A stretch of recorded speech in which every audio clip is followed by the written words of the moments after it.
Hello everyone, চলো আজকে তোমার সাথে এই গাজরা টিউটোরিয়ালটা শেয়ার করি। বেশ কয়েকজন জানতে চেয়েছো টিউটোরিয়ালটার ব্যাপারে। তো এখানে আমি গোলাপ নিয়েছি বড় সাইজের, নর্মাল গোলাপগুলোই, তোমরা ব্যাঙ্গালোর রোজও নিতে পারো। 6টা নিয়েছি। আর জিপসি নিয়েছি, ব্যাঙ্গালোর জিপসি নিয়েছি 1 গোছা। তো প্রথমে আমি এই জিপসিটাকে রেডি করে নিচ্ছি।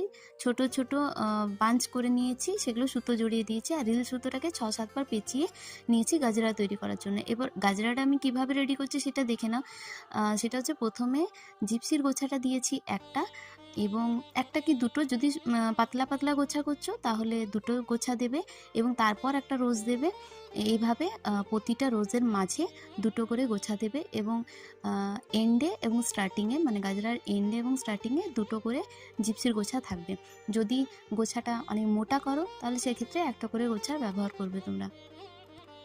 ব্রাইড হোক বা পার্টি মেকআপ কিংবা সেলফির ক্ষেত্রে এই ধরনের একটা গাজরা বানিয়ে তোমরা ইউজ করে দেখো, ভীষণ ভালো।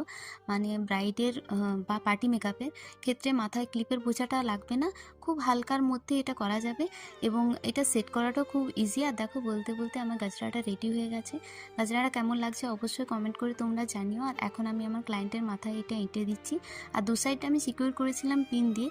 তো আমার ক্লায়েন্টের তো এই গাজরাটা ভীষণ পছন্দ হয়েছে, ওকে 2 দিন আমি ইউজ করতে পেরেছিলাম এই গাজরাটা। তোমাদের এই টিউটোরিয়ালটা কেমন লাগলো সেটা জানিও।